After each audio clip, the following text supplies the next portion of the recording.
That Shang-Chi trailer looks really cool. After conquering almost every other action movie genre, Marvel is finally doing martial arts. What a great idea. Wonder why they didn't try this before.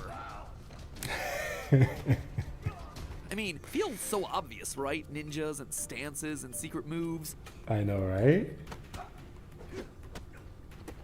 Wire work and dojos.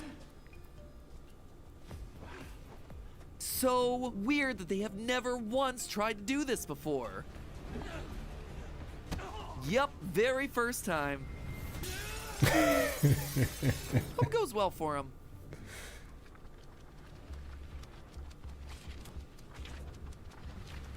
Alright, Matt, let's see what you got for me. Let's see what you got for me. Hello, Internet. Welcome I like to his Film openings, Theory, man. the show that wants to challenge your smash I style honestly against our wish fist I of the had subscribe button. his editor. That's my overly I love elaborate how way they of do saying their subscribe work. to this channel. You know, Marvel's upcoming Gotta edit everything Shang-Chi, myself, or right? as MCU bigwig Kevin Feige puts it, Shang-Chi and the Legend of the Ten Rings. so Shang-Chi is the pronunciation I'm going to be rolling with today. Shang-Chi and the Legend of the Ten Rings is a lot more than just the MCU's sincere apology for the existence of Iron Fist. I thought the Iron Fist was a great warrior. You fight like a child throwing a tantrum. Review of that show in I a must nutshell. admit, I It's never also even the first attempted to watch MCU the release Iron to feature Fist. new characters since Captain Marvel nearly 2.5 years ago. And before that, it was Black Panther 3 years ago. Just saying, it has been a long time since we've seen some new faces in this franchise. It'll also be Big Mickey's latest shot at getting a foothold in the ever-expanding Mickey, Chinese you box mean. office, while also serving as a much-needed Asian representation in this universe. So yeah, a lot is gonna be riding on this one. But in addition to all that other stuff, the reason I'm talking about it here today on the channel is that it's also a big mystery. You see, Shang-Chi is a fairly obscure character whose backstory, front story, and really his entire seen thing that picture absolutely needed a once full as a rebuild for this child. movie released in the more Once. culturally sensitive times of 2021. And considering that Disney has everything locked down tighter than Scrooge No McDuck's clue Bitcoin who that password, is. we don't know anything about the actual story of this movie. Or do we? That's right, Internet. Theory Master MatPat is skipping your instruction all the way ahead to the 36th chamber and cracking the biggest secrets of the first MCU Kung Fu movie. Today, I'm here to predict Shang-Chi 4 months before it's actually released, what it's probably about, who these people are, why it's really called the Ten Rings, where those rings actually come from, and how I predict Marvel has a giant kaiju-sized surprise waiting in the wings at the end of all that kicking. Godzilla, get ready to eat your heart out. And considering the winning streak we've been on lately when it comes to Marvel theories, I'm putting the spoiler warning right in the air. First things first, who is Shang-Chi? Well, in the 1970s, Chinese kung fu films exploded into a big pop culture fad, thanks in part to two converging forces. The first was the absolute mega success of Bruce Lee's Enter the Dragon. The second True. was independent movie theaters opting to screen Chinese action films because they were relatively cheap, especially when you compared them to Hollywood blockbusters. Those two And waves they were combined so to fun create a to young watch. hip audience for Creative the too. genre. And Marvel Comics, working under the motto of "we also enjoy money," wanted their own martial arts themed superhero. They started by trying to get the rights to Kung Fu, a TV series that was airing at the time. But when Warner Brothers said no, they had to make up their own guy, and thus Shang-Chi was born. He's a Chinese master of innumerable hand-to-hand fighting and weapon styles, so skilled that his abilities border on the supernatural. But as far as Marvel heroes go, he's actually pretty normal. He's a Kung Fu guy, and he mostly does Kung Fu things. So what's he gonna be doing in this movie? Well, according to Toy Leaks, yes, Toy Leaks, we can get a good sense of what's actually gonna be going on here. The plot, as you might expect, involves Shang-Chi working to take down the crime syndicate and terrorist organization, the Ten Rings, a group that's been kicking around in the MCU's background since the first Iron Man. They speak Arabic, Urdu, Dari, Pashto, Mongolian, Farsi, Russian. Who are these people? They call themselves the Ten Rings. Their ranks include martial artists Ten like Death Rings. Dealer and Razor Fist, along with Shang-Chi's sister Zhai Ling, with whom his relationship is, complicated, to say the least. But the real big thing here, and the reason fans who know their comics lore did about 5 spit takes when they heard the Ten Rings part of the title, is that Shang-Chi has himself some major daddy issues, like most of the superheroes in the MCU. And in this version, that daddy's name is gonna be the Mandarin. Did you know that fortune cookies aren't even Chinese? They're made by Americans based on the Japanese recipes. Hey, bloody hell, bloody hell. No, not him, but also, yes, kinda him. Now, the Mandarin is a long-beloved bad guy to a few generations of Marvel comic fans. He was basically Iron Man's on-again, off-again main nemesis in the comics for a lot of the 60s, 70s, and 80s. But as cultural awareness has evolved over time, he's become increasingly problematic. There's just no getting around the fact that he mainly came into being as a pretty iffy Chinese villain stereotype during the era when Iron Man was Marvel's de facto anti-communist superhero, and most of his enemies were just stand-ins for either Soviet or Chinese communist threats. Very stereotypical stand-ins. That's why the various Iron Man adaptations over the years have tried to find ways to work around the problematic parts of the character, while still getting him in there somehow, in some form. The 90s Iron Man cartoon gave him green skin and downplayed the exaggerated Orientalism of his aesthetic. Sayonara, Asia. Good day, Australia. They're dropping like flies. And Iron Man 3 infamously reimagined the character even more radically as a globalized amalgam of hyped-up foreign threats to the US, who turns out just to be a made-up marketing illusion. My name's Trevor. Yeah, Trevor nonsense. Slattery. What I are don't know you? why they I'm did an that. actor. But Just a role. The I Mandarin. remember See, the it's not internet real. blowing up. And the real Mandarin pissed was, off about that. well, he was an evil weapons tycoon who also had fire powers? Yeah. Always me, Tony. Right from the start. I am the Mandarin! It's a weird call on multiple levels. Some people loved the twist, but others really didn't. And so Marvel Yeah. split the difference with a follow-up that I predict not many of you, not even the hardest of hardcore Marvelites have watched. Marvel one-shot All Hail the King, a 2014 American short film released direct-to-video as a part of Thor: The Dark World. Oh, that's it.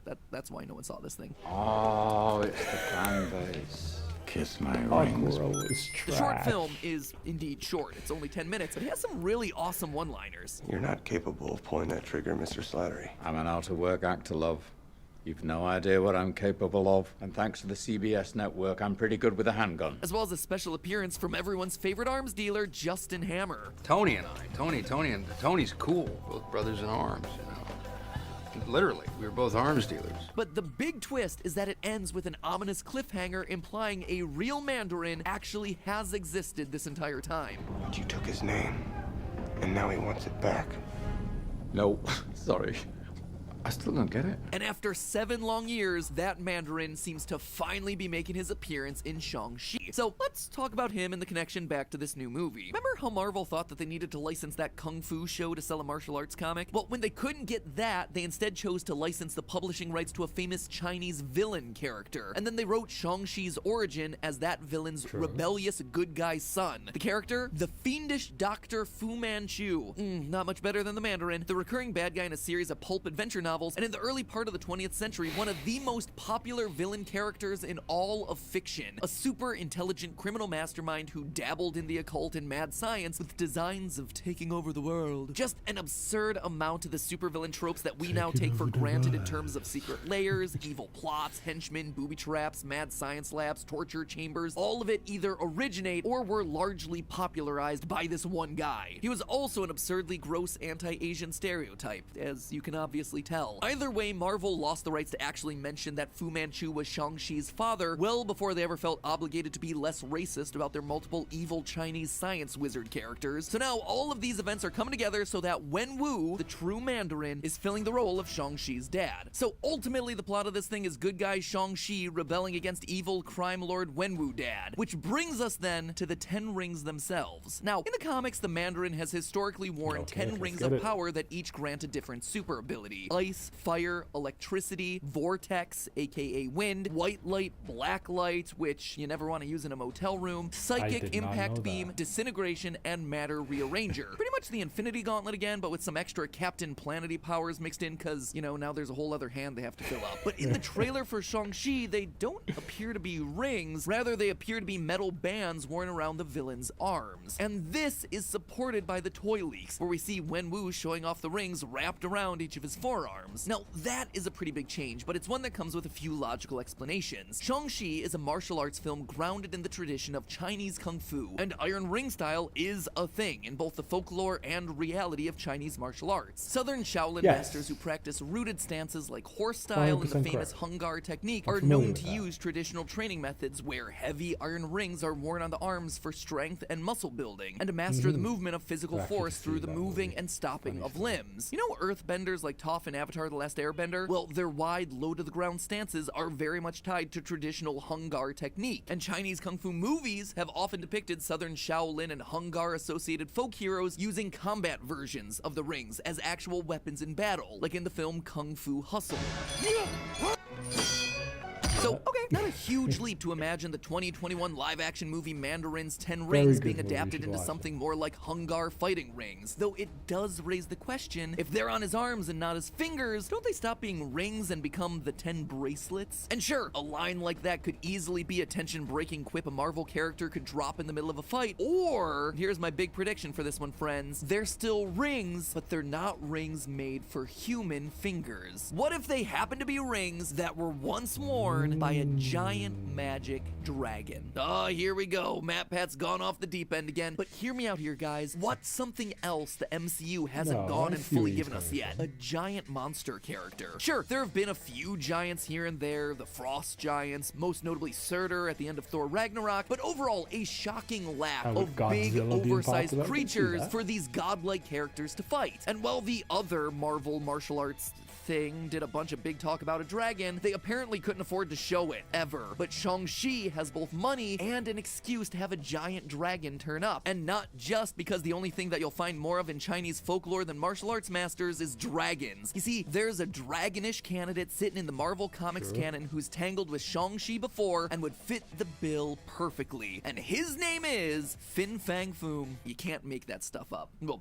obviously you can. Someone clearly did at some point in history, but that's what we're going with. Originally created as part of Marvel's pre-superhero crazy stuff from space stories, Fang Foom is a sort of humanoid-shaped dragon who's actually an alien visitor named a Makluan. Originating in the 60s and revived by Marvel writers in the 70s, pretty much for the sole reason that his name is fun to say, Fang Foom has been all over the place. So he's a dragon, kinda. So what? Well, what makes him a perfect fit to show up here in this movie, in this specific context, is that the comics origin of the Mandarin's rings usually frame them as not being magical or supernatural, but rather advanced alien technology that the man who'd later become the Mandarin found on an archaeological expedition in China. So what if Fang Foom not only brings in the dragon element, but also happens to be the 10 Rings' original alien owner? Seems like I'm stretching a lot, right? But the clue that brings it all together is this. Remember those toy leaks I mentioned earlier? Both the Funko Pop and Hasbro lines of toys feature a dragon named the Great Protector. Heck, even Lego has a dragon coming out of this movie somehow. And would you know it, 10 fingers, 5 on each hand. So yeah, I'm calling the shot here, friends. Master MatPat predicts the Mandarin's big bicep-hugging 10 rings are actually the fancy finger decor of Fang Foom, or some other giant dragon, and that using them will either summon, control, defeat, or maybe free the MCU's first kaiju-sized sentient monster, where the mandatory sky beam is gonna mark the spot. Then again, it is all just a theory. A film theory. And cut. I'm not gonna lie, I have no idea who that character is. I've probably seen him once when I was a kid, scrolling through some comic books. I'm actually interested in the idea he created. That's a very fun concept. Let's see if he's right or wrong throughout the whole movie. I think that's my kid. Hi! Guys, that's the video. I am going to end it here.